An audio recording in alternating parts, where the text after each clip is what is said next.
Hello, Max Pacheco here. First of all, I apologize for my appearance. I'm overcoming a slight illness, nothing major. I'll be fine.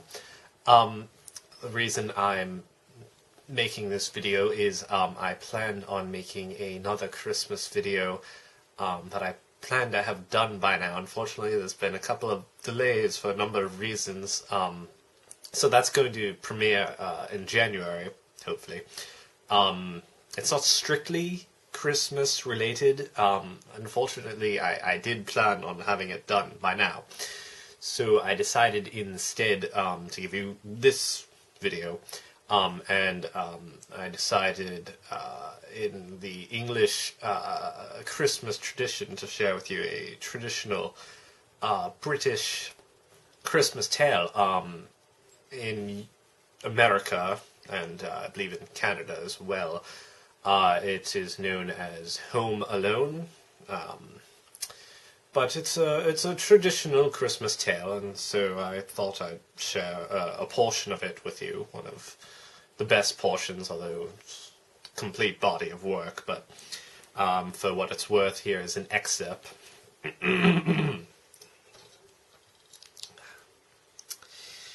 Interior. Kevin's house, night. Kevin enters his home and locks the front door. "This is my house. I have to defend it," says Kevin. Kevin clears a desk and unfolds a battle plan. Montage. Preparations for the battle. The carpet in front of the door is rolled back. Kevin places small toy wheeled vehicles on the floor. He pours a bucket of water onto the front steps in order to make ice. He picks up a heating rod from the barbecue grill in the garage while the tarantula walks across the top of a table. Kevin places the red-hot iron on the front door handle. Kevin pours water from out of a hose onto the back concrete stairs. Kevin spreads tar on the wooden basement steps. Kevin places a large nail upwards in a shingle. Kevin connects a rope line from the attic window to a tree house. Kevin squirts glue on rapid clear paper. He rolls a table with a fan and feathers on top into the dining room.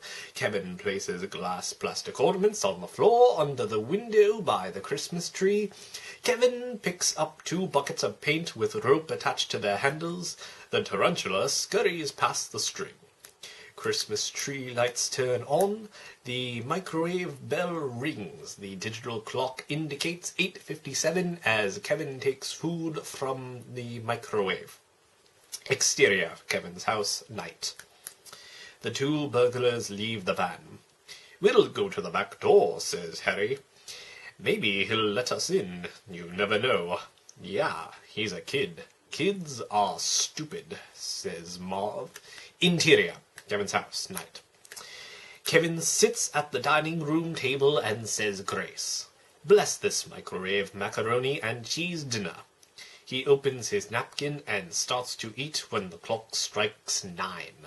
Kevin quickly blows out the candles, runs into the house, picks up his rifle, and prepares for battle. "This is it. Don't get scared now," he says to himself. Exterior, Kevin's house, night. Harry and Marv walk to the back of the house. They knock on the door. "Merry Christmas, little fellow. We know that you're in there, and that you're all alone," says Harry. "Yeah, come on, kid. Open up. It's Santa Claus and his elf," adds Marv. Kevin points the gun through the door opening. "We're not going to hurt you," says Harry. "Yeah, we got presents," says Marv. "Be a good little fellow and open the door." Kevin shoots Harry in the groin. Harry moans and hops away holding his crotch. The audience laughs because the bad men get what they deserve. Interior, Kevin's house, night. Kevin lies on the floor, pointing his gun at the opening. Marvin sticks his head through the opening. He smiles at Kevin. Kevin smiles back, says hello, then shoots Marv in the forehead. Marv screams out in pain and pulls his head back outside. "Yes," says the victorious Kevin. "The little jerk is armed," shouts Marv. Harry goes to the front of the house and Marv goes to the basement. Harry slips on the icy front steps and falls on his back. Marv slips on the icy basement stairs and slides down to the bottom. He uses the crowbar to hook onto the windowsill and pulls himself up, but then slips down onto his face. The crowbar drops and hits him on his head. Harry gets up on the front steps, pulls himself up by the railing, walks towards the front door, slips, then falls backwards down the stairs. Marv again uses the crowbar to hook onto the back door. He then uses it to pry open the back door. Finally, he opens the back door, walks into the basement, and closes the door behind him. He pulls on the light string. The light falls onto his head. Marv looks up into the opening and in the ceiling as an iron falls down from the chute. It hits Marv in the face and knocks him down to the floor. Marv lifts his head with the iron imprint burnt into his face. Harry walks up on the front lawn.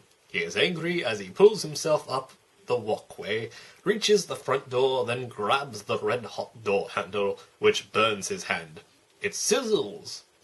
He slips and falls backwards down the stairs. He buries his burning hand into the snow.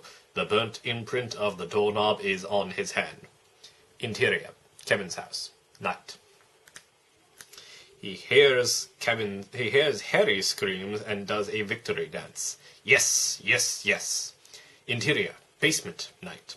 Shoes are stuck in the tar on the wooden steps. Marv struggles as he pulls off his red socks. He continues to climb up the steps in his bare feet. He then steps down on the big nail pointing upward from the shingle. He screams out in pain, then falls backwards off the stairs, onto his back, onto the basement floor. Exterior, Kevin's house, night. Harry mumbles to himself as he runs through the backyard. He approaches the back door, kicks at the opening, spits on his hand, then touches the doorknob to make sure it's not red hot. He laughs because he thinks it's safe, then forces the door open. "You're dead, kid," says Harry as he walks into the house. This statement emotionally justifies the audience enjoying seeing Harry get burned in the next scene. As Harry walks in, a rope connecting the door to a blowtorch activates the blowtorch. The blowtorch burns off his cap and the top of his head. Harry screams out in pain. He runs outside with his head on fire and dives headfirst into the pile of snow. He slowly pulls his head out of the snow with the top of his cap and all his hair burnt off. Harry's head steams and smokes. Interior, basement, night. Marv picks up his crowbar from the basement floor and walks outside, closing the door behind him. He says "whoops" as he slips on the ice and falls to the ground. The sound of the crowbar falling and hitting Marv in the head again can be heard. Well, that's it for this evening's excerpt. Again, I do apologize that my planned opus wasn't quite ready, but I hope you enjoyed that. I hope that you and yours have an absolutely delightful Christmas, and I thank you for joining me this evening and remaining a subscriber. Thank you once again, and Merry Christmas.